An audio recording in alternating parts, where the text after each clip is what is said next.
Veľmi pekne vás vítam na dnešnom webinári s názvom Click and Printing – budúcnosť distribúcie reportov. V prvom rade sa vám chcem za vašu účasť a záujem o jednu z možností reportingu poďakovať a predtým, než začneme, ešte pár praktických upozornení. Poprosila by som vás stišiť si mikrofón kliknutím na mute, čo je ikonka slúchadiel u vášho mena. Ak budete mať v priebehu webinára akékoľvek otázky, môžete nám ich napísať prostredníctvom súkromného chatu priamo vo Webexe, ktorý nájdete po pravej strane vašej obrazovky. Ak budete posielať otázku, myslete prosím na to, že je treba pred odoslaním správy zmeniť príjemcu z Everyone na Emark Host and Presenter. K zodpovedaniu vašich otázok sa dostaneme na záver dnešnej prezentácie. Ak by ste z Webexu náhodou z akéhokoľvek dôvodu spadli, prípadne by vám zamrzol, môžete sa opäť prihlásiť cez link, ktorý ste obdržali po vašej registrácii. Webinár bude registrovaným účastníkom k dispozícii aj v podobe nahrávky, na ktorú vám e-mailom zašleme link. Teraz vám už nič nebráni v tom, aby sme sa mohli venovať dnešnej prezentácii. Moje meno je Michála Lasko-Vrabcová a ešte raz by som vás rada privítala na dnešnom webinári, ktorý bude nasledujúcu hodinu venovaný imprintingu a jeho možnostiam v rámci platformy Click. Pre neskôr prihlásených ešte zopakujem prosbu o stíšenie si mikrofónu cez ikonu u vášho užívateľského mena.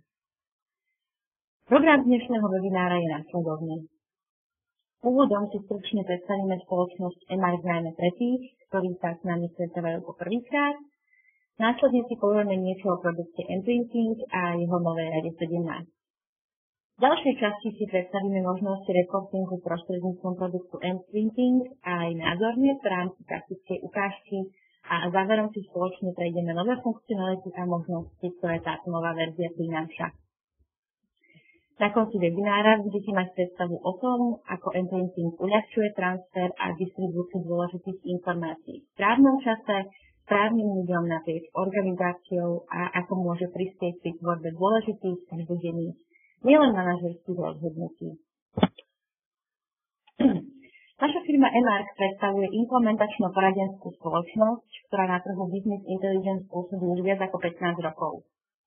Jednou z jej konkurenčných výhod je 100% orientácia na produkty Clicku a nástroje s Clickom súvisiace. Trh Business Intelligence a Data Discovery sa dnes veľmi rýchlo vyvíjajú a tak si samozrejme robíme aj pravidelný screening a testing ostatných BI nástrojov. Platformou Click sme sa za 10 rokov našej každodennej praxe ešte nestretli s biznis potrebou, ktorú by sme touto platformou nevedeli vyriešiť a pokryť. Práve komplexnosť Click platformy so širokými možnosťami customizácie a jedinečná in-memory asociatívna technológia nás presvedčili zostať viac než 10 rokov vernými tomuto nástroju. Spoločnosť Click je podľa Gartnerovho prieskumu už dlhodobo lídrom v oblasti Business Intelligence. Aj to je dôvod, prečo sa spoločnosť Emark už vyše 10 rokov zaoberá práve Clickom. Náš tým Click špecialistov je najväčším a neustále rastúcim tímom expertov na najrôznejšie oblasti Click technológie v regióne. O tom svedčí aj naše tento rok získané ocenenie Elite Solution Provider a v minulom roku získané ocenenie Click Partner of Excellence a výhradné právo uzatvárať OEM partnerstva v rámci nášho regiónu. Najdôležitejším ocenením pre nás však spokojnosť našich vyše 120 zákazníkov naprieč rôznymi odvetviami aj krajinami Európy. Toľko v tejto chvíli spoločnosti Emark, poďme si povedať niečo k samotnému Imprintingu, ktorý je v centre pozornosti dnešného webinára. Na úvod v krátkosti k dôležitosti kolaborácie v oblasti analýzy dát. Naprieč organizáciou sa môžeme stretnúť veľkým množstvom jednotlivcov alebo tímov, ktorých poznatky a zistenia vychádzajú z každodennej analýzy firemných dát. Iba určitá časť týchto užívateľov však využíva možnosť samoobslužného vytvárania týchto analýz a možnosť takých tvorbí sa často využije len na malú skupinu ľudí v rámci organizácie. Je však kľúčové dať do pozornosti okrem týchto power users, čiže užívateľov, ktorí majú schopnosti surové dáta pretaviť do analýz a aplikácií aj užívateľov, ktoré vytvárajú jednoduchšie vizualizácie z už predpripravených dátových modelov, prípadne pasívnych užívateľov, ktorí využívajú statické formy získavania potrebných informácií pre ich každodenné rozhodovanie či plánovanie. Imprinting je nástroj, teda umožňujúci naplňanie potrieb aj postupov užívateľov a celkovú správu prostredníctvom jednej riadenej platformy bez potreby dodatočných zdrojov, pri zabezpečení konzistentnosti a presnosti. Click Imprinting teda doplňa oblasti, ktoré pokrýva platforma Click o možnosť zdieľania pravidelne generovaných statických reportov vo všeobecne príjmaných a najčastejšie používaných formátoch, ktorými tak môžete bez zbytočných nákladov na príjemcu ľahko a rýchlo poskytnúť pridanú službu či servis a získate tak konkurenčnú výhodu oproti konkurencii. V súčasnosti s príchodom novej verzie Imprinting 17.2, ktorá už podporuje ClickView aj ClickSense, máte možnosť šíriť a automatizovane distribuovať znalosti prostredníctvom atraktívnych reportov vo všeobecne uznávaných formátoch, ako napríklad štandardné formáty MS Office, PowerPoint, Excel, Word a taktiež formátov PDF, Pixel Perfect či HTML. Pri tvorbe reportov je možné využívať dáta z viacerých aplikácií naraz. Informácie sa riadenou formou dostávajú jednoducho povedané v správnom čase na správne miesto, ako vám vybraným komunikačným kanálom, či už prostredníctvom e-mailu, newsstand portálu alebo priamo do ClickSense Hubu. Všetky vygenerované reporty sú plne editovateľné a definovanie reportov je užívateľsky jednoduché. Ovláda sa pomocou drag and drop a zvládnu ho aj technicky nezdatní užívateľia, čiže nie je potrebné mať znalosti žiadneho špecifického programovacieho jazyka. Konkrétny prínos pre Enterprise Business využijeme o malú chvíľu. Ako už bolo spomenuté, Imprinting umožňuje vytvárať reporty prostredníctvom integrácie s MS Office, prípadne umožňuje distribúciu prostredníctvom formátu Pixel Perfect, PDF či web reportov. Poďme si teda približiť reporting prostredníctvom všetkým známej sady MS Office. Drag and drop ovládanie jednoducho umožňuje tvorbu Office dokumentov, existujúcich tabuliek, grafov a objektov z vašich aplikácií. Jednoducho si tak pripravíte šablónu pravidelne používaného reportu, ktorá sa dá dodatočne upraviť a zmeniť a server sa potom už automatizovane stará o jeho plnenie aktuálnymi dátami. Filtráciu či distribúciu na vami zvolené miesto takisto. Viaceré aplikácie môžu byť použité na kombináciu rôznych analýz jedného reportu. Užívateľia teda môžu jednoducho pripravovať pravidelné reporty a zdieľať tak informácie v najrozšírenejších formátoch a šíriť hodnoty analýz. Ďalším formátom, prostredníctvom ktorého je možné vytvárať a distribuovať reporty sú Pixel Perfect a Web-based reporty. Dizajnéri môžu za pomoci vstávaných editorov Imprinting vytvárať Pixel Perfect a HTML reporty pre publikácie prostredníctvom webu. Pokročilé možnosti customizácie môžeme sledovať najmä v oblasti skriptovania, pokročilého formátovania a grafiky, čo umožňuje vytvoriť vysoko kvalitné reporty nielen pre kolegov, ale aj zákazníkov a obchodných partnerov. Najväčšou novinkou v oblasti Imprinting od verzie 17.0 je ale Web-based Client. Prostredníctvom webového rozhrania je možné pristupovať k dizajnu, správe a administrácii multideveloperského prostredia Imprintingu aj distribúciu reportov z webového zariadenia prostredníctvom webového prehliadača. Téma tak môže spravovať používateľov a inštalácie na úrovni servera, čo odstraňuje limitácie stredových verzií. Teraz sa pozrieme v skratke na možnosti distribúcie. Prvou a pravdepodobne najčastejšie využívanou formou distribúcie reportov je práve riadená distribúcia. Organizácia tak môže centrálne a automatizovaným spôsobom zabezpečovať generovanie a dodávku definovaných šifrovaných reportov v pravidelných intervaloch na vopred definované skupiny príjemcov s minimálnou časovou aj finančnou náročnosťou. Druhou možnosťou distribúcie sú užívateľne generované reporty. Používatelia môžu vytvárať reporty priamo z aplikácií v on-demand móde, čo im umožňuje okamžité prenesenie informácií do prenosného formátu určeného pre bežné zdieľanie. Táto možnosť je výhodná v prípade, že má váš reporting iba ťažko pravidelne štrukturovanú formu. Treťou dlhodobo očakávanou možnosťou distribúcie je Newsstand portál. Nový Newsstand portál umožňuje užívateľom pristupovať a preberať si reporty, ku ktorým majú práva. Môžu ich tiež jednoducho sťahovať, porovnávať ich s inými verziami z archívu a nastaviť termíny zaslania reportov, a to v bezpečnom, prehľadnom a jednoducho upraviteľnom prostredí. Užívateľia môžu mať priadené špecifické role, pričom jeden užívateľ môže miesť aj viaceré role naraz. Pri pohľade na veľké spoločnosti, ktorých požiadavky na reporting sú často špecifickejšie a rozsiahle, by som sa venovala možnostiam v rámci architektúry. Nový imprinting má možnosť zakúpenia si niekoľko engineov podľa rozsahu požiadaviek, predovšetkým teda na základe počtu príjemcov a počtu denne generovaných reportov. Každý engine je viacjadrový a umožňuje klastrovanie. To umožňuje prácu s veľkým množstvom denne generovaných a častokrát aj objemných reportov bez problémov v oblasti výkonu a záťaže servera. Klastrovanie umožňuje súbežnú prácu viacero engineov, čo sa v niektorých prípadoch rozsiahleho denného reportingu pozitívne prejavuje predovšetkým na výkone. Klastrovanie serverov tiež umožňuje zabezpečiť väčšiu spoľahlivosť prostredníctvom záložného systému, vyrovnávania záťaže a prioritizácie jednotlivých úloh pre optimálne generovanie reportov. Zabezpečenie toho, že sa správne dáta dostanú len do správnych rúk, je založené na užívateľských rolách, ktoré má priradený každý užívateľ. Vďaka tomu imprinting administrátorom poskytuje možnosť centrálne kontrolovať a riadiť prístupy a oprávnenia k práci s reportami a dátami z nich. Oprávnenie je možné definovať na úrovni aplikácie.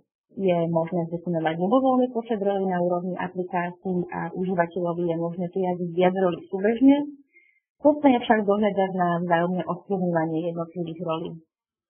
Pri prepojení odkazov odpovedajúcich na aktívne aplikácie do reportov je možné podporiť záujem koncových užívateľov o hĺbšiu a dynamickú formu analýz ich dát. Väčšina totiž ponúka okrem statických reportov dostupných v HB tiež možnosť dynamických analýz dát, tlač či export vizualizácií, sheetov, aplikácií, systems či stories do PowerPointu alebo PDF formátu. Tým dáva koncovým užívateľom možnosť vytvárať a viac súvislosti preskúmovať ich dáta a svoje poznatky jednoducho a efektívne komunikovať na kolegov. V tejto chvíli sa pozeráme na prehľad noviniek vo verzii Imprinting 17.2. Najočakávanejšou novinkou je určite podpora ClickSense. Medzi ďalšie novinky patrí dynamické pomenovanie generovaných reportov, využívanie predpripravených šablón Office dokumentov pre prípravu a vývoj customizovaných reportov. Tieto možnosti si ukážeme v rámci praktickej ukážky. Zaujímavý je tiež on-demand reporting či nastavenie podmienok po splnení ktorých nastáva generovanie reportov. Ďalšou novinkou je distribúcia reportov do ClickSense Hubu či Section Access. Ten umožňuje obmedziť rozsah zobrazovaných dát na základe už existujúcich obmedzení bez duplikácie týchto prístupových správ. A na záver si pred samotnou praktickou ukážkou povieme ešte niečo málo o architektúre. V ľavej časti môžete vidieť zdrojové dáta, v aktuálnej verzii teda môžeme dáta čerpať z ClickSense aj z ClickView servera. V rámci backendu môžete využívať jeden či viacero engineov, ako bolo spomínané. Ďalej v rámci architektúry vidíme schedule, čiže časovač, ktorý riadi záťaž servera a procesuje prípravu a generovanie reportov. Ďalej web engine, ktorý riadi frontend a repository, ktorý môžeme chápať vlastne ako databázu, kde sú uložené metadata a templatey. V rámci frontendu máme k dispozícii imprinting designera nainštalovaného na lokálnej stanici a prostredníctvom ktorého pripravujeme šablóny jednotlivých reportov. Po vygenerovaní reportu k nemu môžeme pristupovať na Newsstand portál prostredníctvom ClickSense Hubu alebo môžeme report obdržať v podobe prílohy z mailu. V tejto chvíli sme si v teórii povedali všetko potrebné a môžeme sa presunúť k praktickej ukážke. Čo sa týka praktickej ukážky, ukážeme si, ako vytvoriť report objektov z ClickSense aplikácií. K tomu budeme potrebovať prístup k MPreting serveru a ClickSense serveru, kde si nájdeme v príslušnom streame aplikáciu, z ktorej budeme skladať reporty a teda objekty do reportu. Ja si teda otvorím MPrinting. Tu vidíme v podstate prehľadné prostredie servera, kde vidíme základný dashboard, ktorý zobrazuje posledné udalosti. A tiež mám pripravený v podstate MPrinting server, kde v streame mám pripravenú aplikáciu, z ktorej budeme náš dnešný report vytvárať. Všetci, čo pracovali s predošlou verziou MPrinting 16 alebo staršou, jedná sa o rovnakú prácu ako v týchto starších verziách a jedná sa teda o celkový balíček, ktorý obsahuje connection na konkrétnu aplikáciu na ClickSense serveri, potom informácie o ID objektov, ktoré používame, na toho sa má daný report posielať, aké filtrácie sa majú pri jeho generovaní uplatňovať a ako často sa má daný report generovať. My si teda vytvoríme novú aplikáciu, nazveme ju Analýza predaja.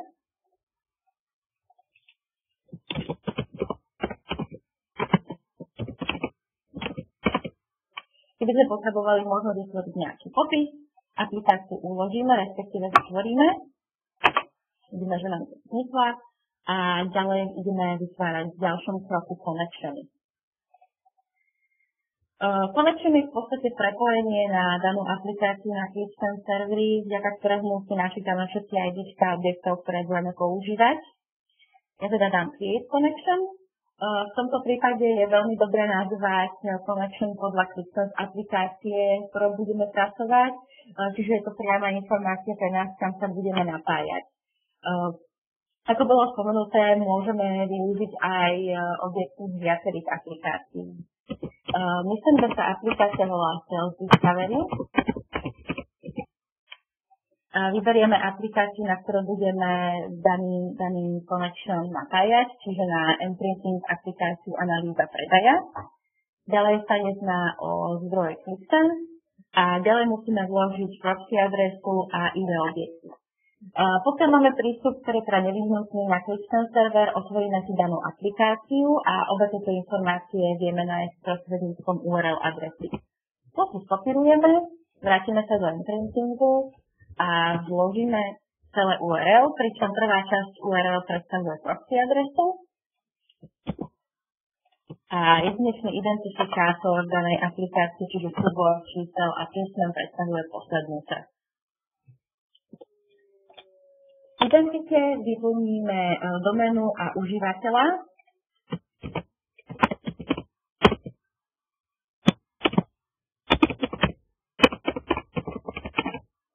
A pokiaľ má daná aplikácia uplatňovaný pečinec, môžeme ho uplatniť aj čo sa týka MPrinting aplikácie, respektíve connection. V tejto chvíli však section access nevyužijeme a teda klikneme na Create.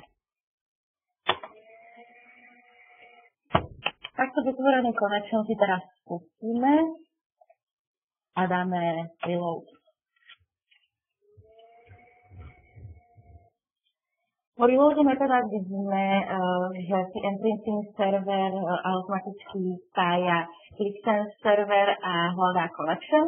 Následne výstav connection status sa malo zobraziť OK, ktoré vidíme a potrebujeme tiež, aby sa v tej statuse zobrazilo Generate. To znamená, že MPrinting server sa s danou aplikáciou teda úspešne spojil, otvoril si ju a potom si z nej načítal všetky dostupné ID objektov, ktoré sú k dispozícii. My tu zatiaľ môžeme pozrieť, ktoré objekty si z danej aplikácie chceme v rámci reportu vybrať, ktoré chceme použiť. Otvoríme si danú aplikáciu. Vidíme, že sú to základné informácie ohľadne predaja. A hneď na prvom šíte máme prehľadný dashboard, z ktorého budeme chcieť použiť 3 základné kľúčové indikátory. A to vývoj predaja, vývoj marže a aktuálne plnenie plánu. Následne si potom z druhého šítu budeme chcieť použiť prehľadný graf, ktorý zobrazuje top zákazníkov a percentuálnu maržu u nich. A z posledného tretieho šítu budeme chcieť použiť prehľadnú tabuľku, ktorá na základe jednotlivých regiónov obsahuje informácie k príslušným zákazníkom z pohľadu aktuálneho predaja, minuloročného predaja, a ďalej porovnania týchto dvoch ukazovateľov a aj aktuálny target na sledované obdobie. V návrate na N-printing vidíme, že sa cache statusu u Connection vygeneroval úspešne, čo znamená, že sú úspešne načítané všetky ID objekty a môžeme vytvoriť report. Všetky report, teda vytvoríme nový report, ktorý si môžeme nazývať report analýzy predaja.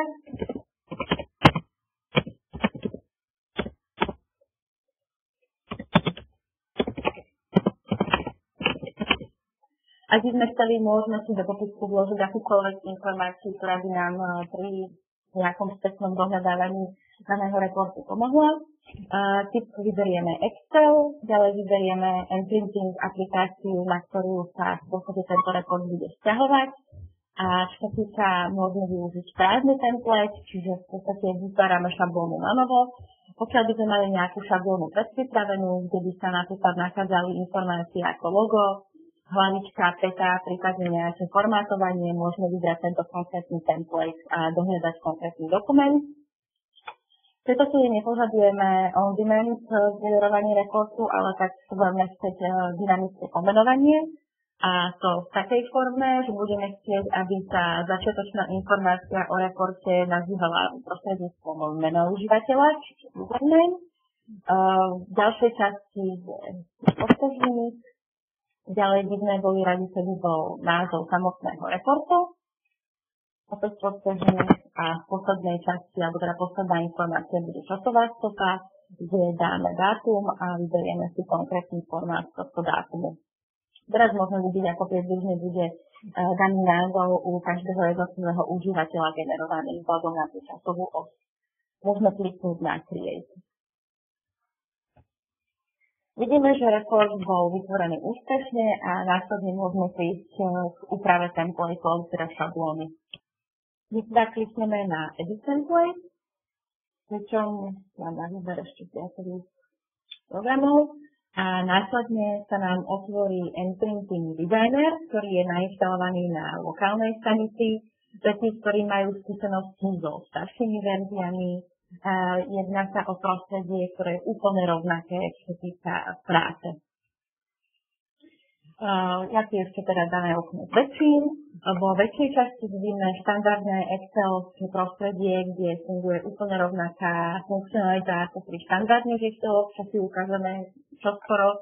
A vľavo máme možnosti objektov, ktoré chceme pridávať do daného reportu, do danej šablóny, do daného reportu. Nechceme pridávať zväčša obrázky, môžeme však pridávať aj ďalšie typy objektov, ako napríklad tabulky, bunky, premenné či vzorce. My môžeme hneď v podstate pracovať na tejto šablóne, či ho dáme vložiť, obrázok, kde máme prichystané logo. Toto logo je väčšie, takže si ho zmeníme na nejakú požadovanú veľkosť. Následne si hneď vedľa napíšeme hneď nadpis daného reportu, teda jeho názov. Preto sa report môže volať mesačný report analýzy predaja pre regionálnych manažérov.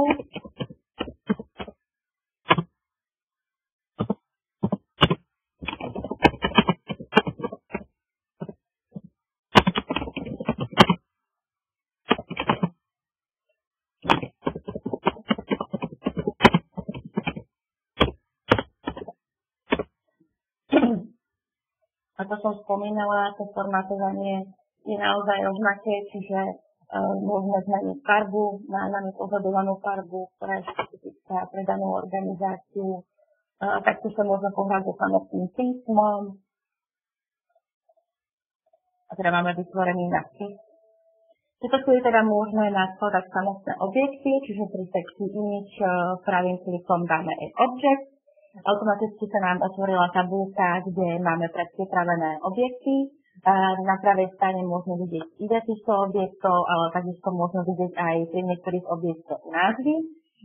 Tieto názvy objektov sa preberajú z tituliek objektov. My budeme potrebovať vývoj marže, vývoj predaja a to aktuálne plnenie, čo je sales variation, margin variation A ten tretí objekt mal napis Sales versus Goal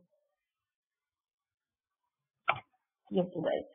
Že pri splatení strelom môžem teda samozrejme vybrať viacej objektov, kliknem na OK a vidím, že tieto objekty sa mi sa automaticky predpripravili. V tejto chvíli jednoduchým drag and drop môžem dané objekty natiahnuť na daný Excel. A to je takýmto spôsobom.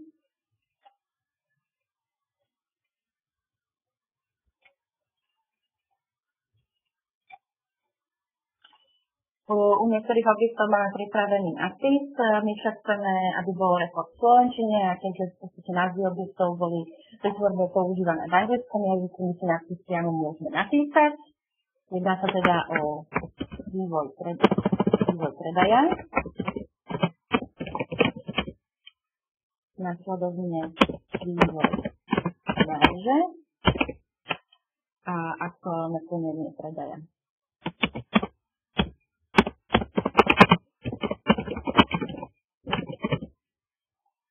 Keď nie som spokojná, tam som napríklad vyložila, môžem o kúsok posunúť, aby som mala približne rovnaké rozostupy. A ďalej môžem napríklad kopírovať už vytvorené formátovanie, čiže naozaj tá funkcionalita je plne zachovaná a doviesť v podstate v nejakom základnom prostredí, kde chceme pracovať a upravovať to formátovanie, tak pre neho žiadna nová informácia. Keď sme chceli do danej šablóny reportu vložiť objekt, ku ktorému nemáme jednoznačne popísaný popisok, na základe ktorého by sme ho videli v tom tabulkovom zozname, ktorý ste mohli vidieť. Môžeme k tomu pristúpiť aj takým spôsobom, že si jednoducho to indexko k tomu danému objektu pustíme. Ja sa teda vrátim do kliktelných tabúk, kde otvorím DevHub. Teraz v tomto konfigurátor vyberiem aplikáciu, ktoré sa dané objekty nachádzajú. Discovery. A ja som mala záujem o tom zákazníkov, začnem písať názov a automaticky si môžem skopírovať daný identifikátor. Ten si skopírujem a keď sa vrátim pri pridaní ďalšieho objektu, tento identifikátor, toto idečko vložím a tento objekt som automaticky vyhľadala aj takýmto spôsobom, čiže dá sa pracovať aj v tomto smere.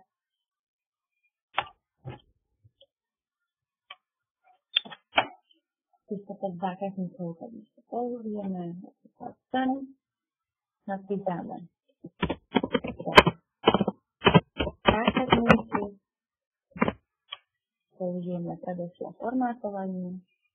V tejto chvíli si ešte môžem vložiť riadok, nech mám vytvorený takýto odstup. A následne sme mali záujem pridať tretí objekt. Tretí objekt bola tabulka, čiže v tomto prípade môžeme uvažovať nad dvoma možnosťami, ako môžeme tento objekt vložiť. Už ho môžeme vložiť ako obrázok, tým, že budeme mať zachovaný formát v rámci aplikácie QuickSense, ktorý bol vytvorený. A pre konečného užívateľa nebude možnosť ho akokoľvek upravovať, alebo môžeme tabulku vložiť vyslovene ako tabulku. Čiže môžeme v podstate v tejto sekcii PD vložiť objekt. Musíme tento cell comparison.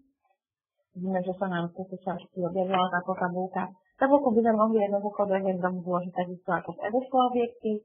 V tejto chvíli sa však môžeme pohľadať aj s tým, či chceme vložiť všetky kopce a všetky polia, alebo len nejaký čas. To je skôr len na ukážku pre vás, čiže ja vložím v danej tabulke všetko. Ja si teda vyberiem celú túto tabulku a jednoduchým drag and drop, napríklad sem, ju vložím. Nazvem ju porovnanie predaja zákazníkov. Formátovanie opäť skopírujem. Takže toto formátovanie môžem skopírovať aj na artikly.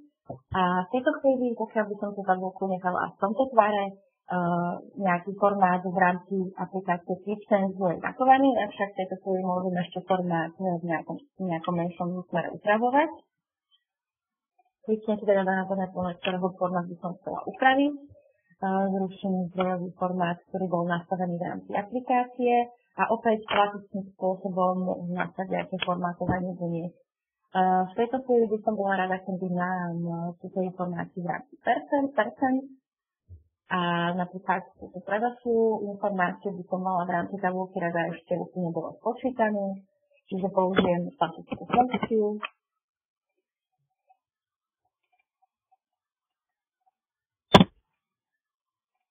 Opäť môžem použiť predpripravené formátovanie, ďalej ešte naformátujem dané pole, jedná sa o menu v rámci $USA a takisto ešte naformátujem aj toto pole, keďže opäť sa jedná o menu, ale v tejto chvíli samozrejme aj keď sa jedná o opäť $USA, nepotrebujem až vegetatívne miesta, vysvetlila som v poslednom bode som súčte, čiže dám OK. A tak sa mám v podstate predpripravenú tabulku. To ako reálne bude tento report, teraz môžeme vidieť v texte preview.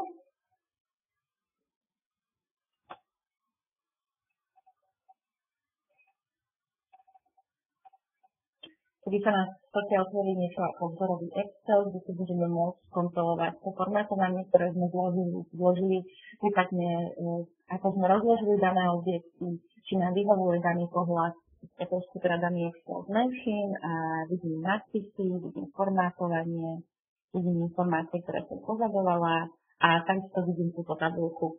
Tým, že my ešte pri samotnej tvorbe, respektíve nastavovania reportu vytvoríme určité filtre, ktoré budú zobrazovať danému užívateľovi len čas tejto tabulky, ale zatiaľ teda vidíme predbežne celkový náhľad na daný report, ktorý bude vytváraný a automaticky generovaný.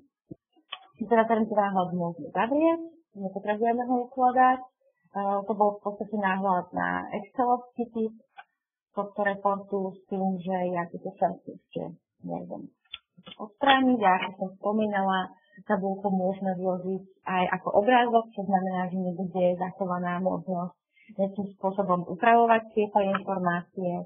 Ja teda kliknem images opäť na S-Object, vol to Self Comparison, čiže vložím, nájdem Self Comparison, pripravím drag and drop, opäť vložím, už mám v podstate nastavené to formátovanie, ktoré v tejto chvíli potrebné, čiže v podstate opäť formát zmením.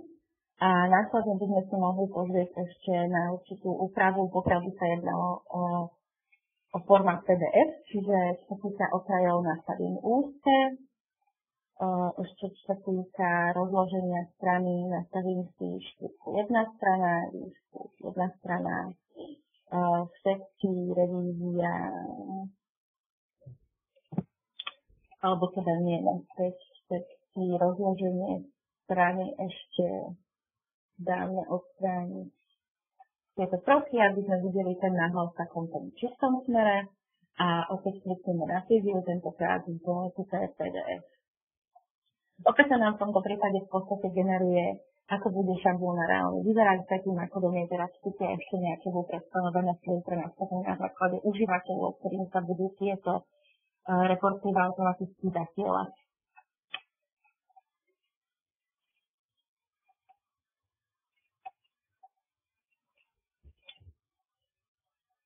Vidíme daný PDF dokument, vidíme, že tabulka je v tejto chvíli statická. Náhľad nám teda postačuje, samozrejme môžeme aj zväčšovať ten náhľad, požerovať tie informácie. Čiže v tejto chvíli je to pre nás dostačujúce. Ja to prosím zavriem a takisto uložím a zavriem túto šablónu, ktorú som si práve pripravila. Celý je teda šablóna vytvorená, môžeme nastaviť task, konkrétne teda publikačný task, na základe ktorého budem Thinking server podľa našich predstav zasielať daným užívateľom daný report. Vytvoríme teda nový task, nazveme ho generovanie mesačného reportu.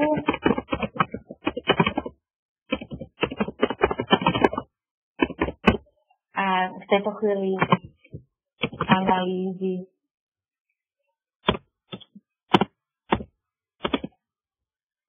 predaja podľa regiónov.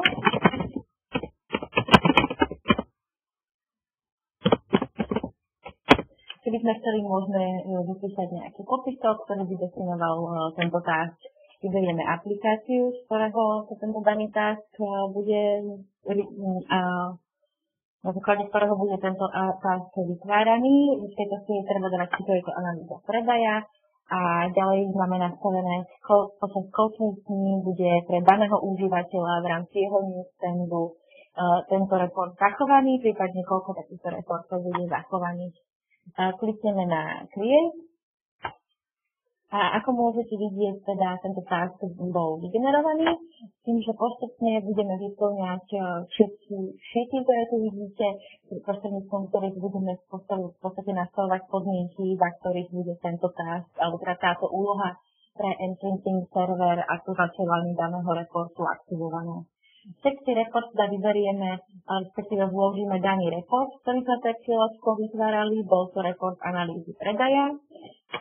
Vyberieme formát, prostredníctvom ktorého bude daný report zasielaný, ako konkrétne PDF, a prípadne by sme mohli použiť nejakú podmienku, na základe ktorej by bol tento report generovaný, v tejto chvíli to však nepotrebujeme, čiže klikneme na ten report. V sekcii Users Group teda vyberáme, akým používateľom alebo akej skupine používateľov bude tento report generovaný, čiže dáme priamo pridať.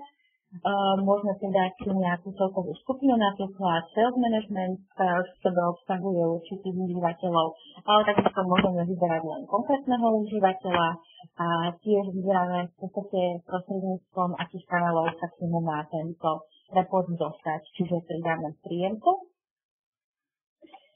Ďalšia karta, alebo teda ďalší sheet, alebo ďalšia záložka definuje filtre, ktoré budú v danom reporte použiť. Tieto filtre v tejto chvíli by boli definované pre všetkých užívateľov rovnaké na daný report, ktorý sme priradili k tomuto tasku. My však nebudeme chcieť priradiť v tejto chvíli filter, keďže máme filter priradený priamo na danom užívateľovi, na ktorého bude report generovaný a tento filter chceme zachovať. Tento filter si v podstate, ktorý je generovaný priamo na užívateľa, ten si môžeme aj skontrolovať. Kliknúť na oblasť Admin, kde nájdeme User, nájdeme konkrétneho užívateľa a všetky filtre v podstate zohľadníme, aký región, respektíve aké konkrétne filtrovanie je na ňom nastavené. My vidíme, že je na ňom nastavený centrálny región. Vrátime sa teda naspäť do sekcie Task, kde máme generovanie mesačného reportu. A teda v tejto chvíli túto sekciu filter môžeme preskočiť. Ďalej sa zastavíme pri sekcii Destination, kde nastavujeme, kam sa má byť tento report publikovaný, respektíve zasielaný. My chceme, aby bol zobrazovaný v newsstande, aby prišiel prostredníctvom e-mailu a takisto zakúsneme aj možnosť zobrazenia v hube. V tomto prípade sa totiž jedná o užívateľa, ktorý má token a má prístup do ClickSense servera. Klikneme na Save. A prechádzame k ďalšej záložke, kde nastavujeme e-mailovú správu, ktorá sa zobrazí pri zaslaní daného reportu. My vidíme, že v hornej časti už máme preddefinovaného odosielateľa, samozrejme aj s nejakými konkrétnymi nastaveniami. V tejto chvíli necháme tohto defaultného preddefinovaného zasielateľa, táto e-mailová adresa sa zobrazí tomu užívateľovi v jeho danej stránke, ale mohli by sme samozrejme nastaviť konkrétneho užívateľa, prípadne by sme mohli nastaviť aj customizovanú adresu, z ktorej by bol tento report zasielaný. Ďalej sa nastavuje samozrejme, komu bude tento e-mail zasielaný. Je tu na tejto chvíli zakúsnutý selected user, čiže ten užívateľ, ktorý bol nastavený v tejto sekcii. Môžeme však ovplyvniť aj kopiu alebo slepú kopiu mailu, kedy by sme chceli byť istí, že naozaj všetko prebehlo v poriadku a bola by to pre nás napríklad nejakým spôsobom kontrola danej informácie. Preto teda necháme len selected user. Vyplníme predmet, ktorý je názov e-mailu, čiže aktuálny mesačný report.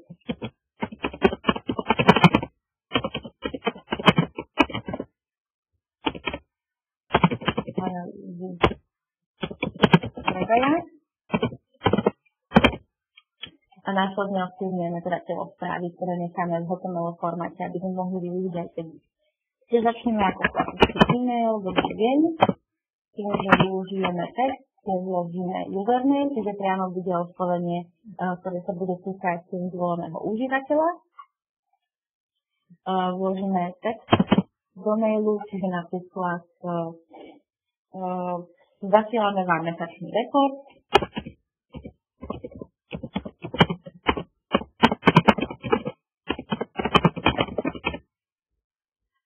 Analýzy predaja pre regionálnych manažérov.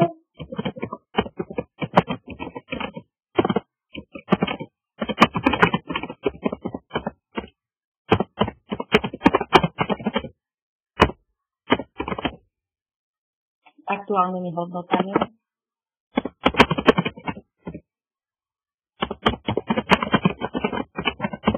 Aktuálnymi hodnotami pre vás.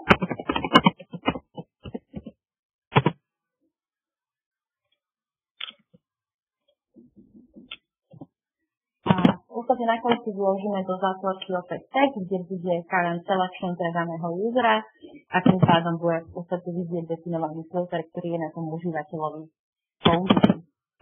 Ďalej mail nejakým spôsobom ukončíme, čiže veľmi pekného dňa.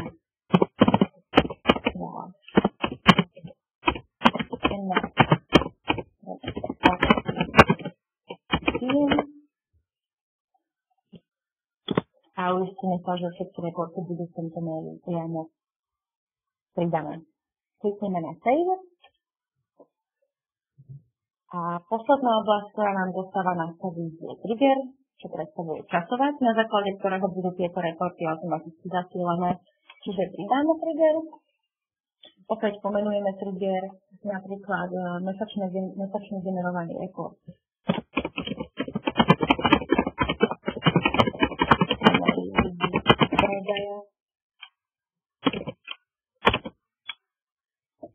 Tým, že opäť môžeme pridať nejaký popis, pokiaľ by to bolo žiaduce a teraz v podstate plánujeme, v akých intervaloch bude tento report zasielaný.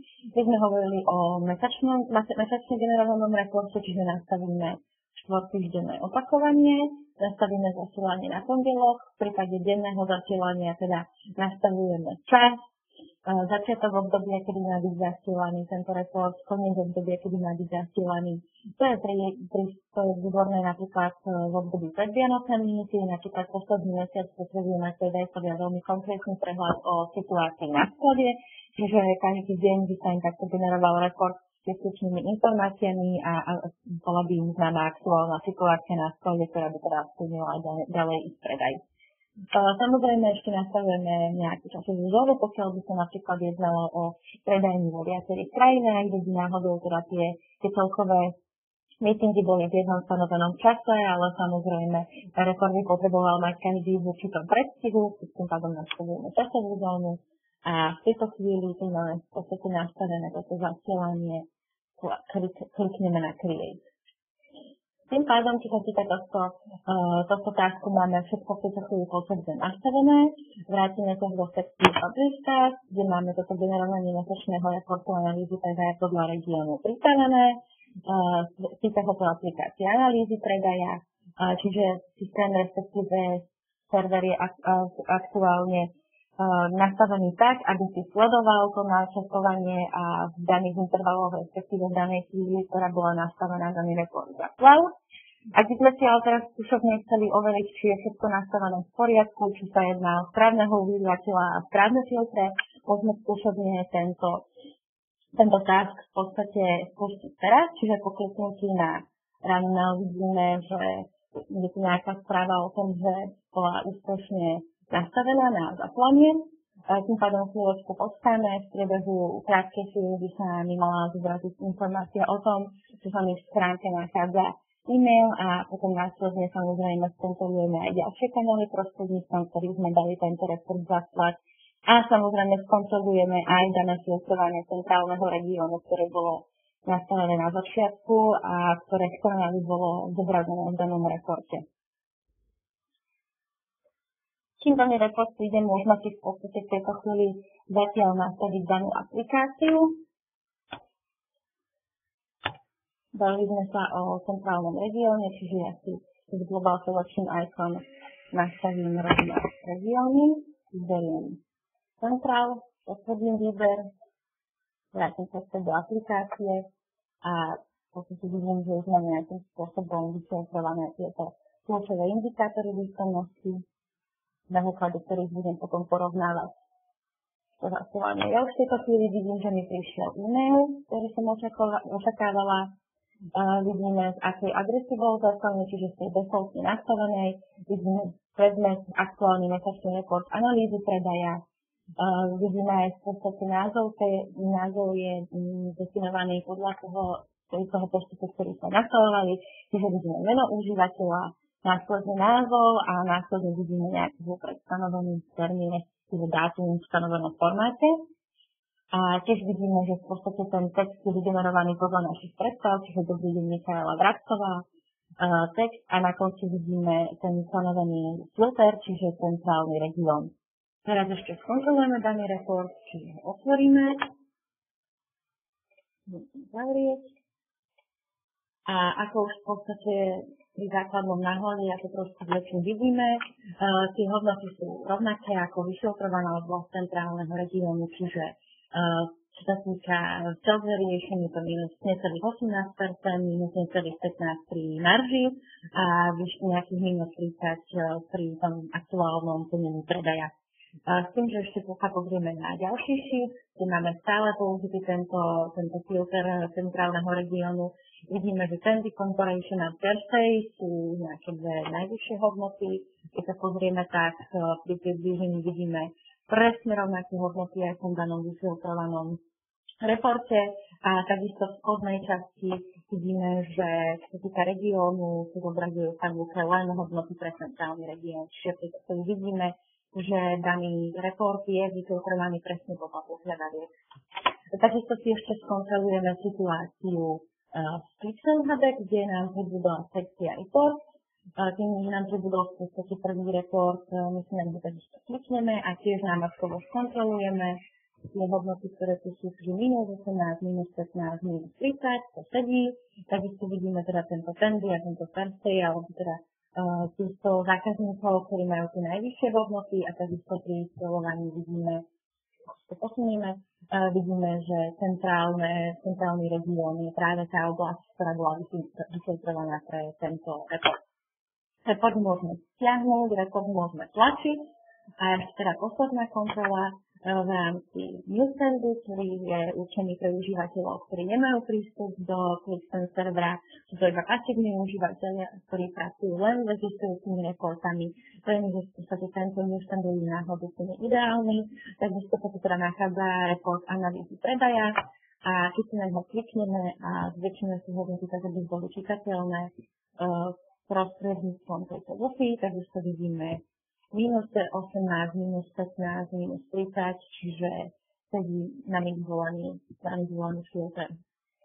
Takisto tu vidíme tie hodnoty a ten región je centrálny. A opäť môžeme tento report v tejto chvíli stiahnuť a v podstate ho máme v takej forme, ako bol zaslaný v tele správy, respektíve ako priložený dokument v rámci toho e-mailu. Čiže vidíme, že prostredníctvom veľmi krátkeho času sme si vygenerovali report ušitý na mieru priamo pre daného užívateľa a zobrazil sa v maili, z Newsstand portály aj v ClickSense Hube, čiže jeho samotnom prostredí, ktoré v tejto chvíli využíva. Toľko v tejto chvíli k našej dnešnej prezentácii Entry-Linkingu ako nástroja pre statický reporting, ktorý pomáha generovať informácie v správnom čase a správnym ľuďom. Ja ďakujem za pozornosť a v tejto chvíli sa môžeme presunúť k vašim otázkam, ktoré tu povieme za okamih.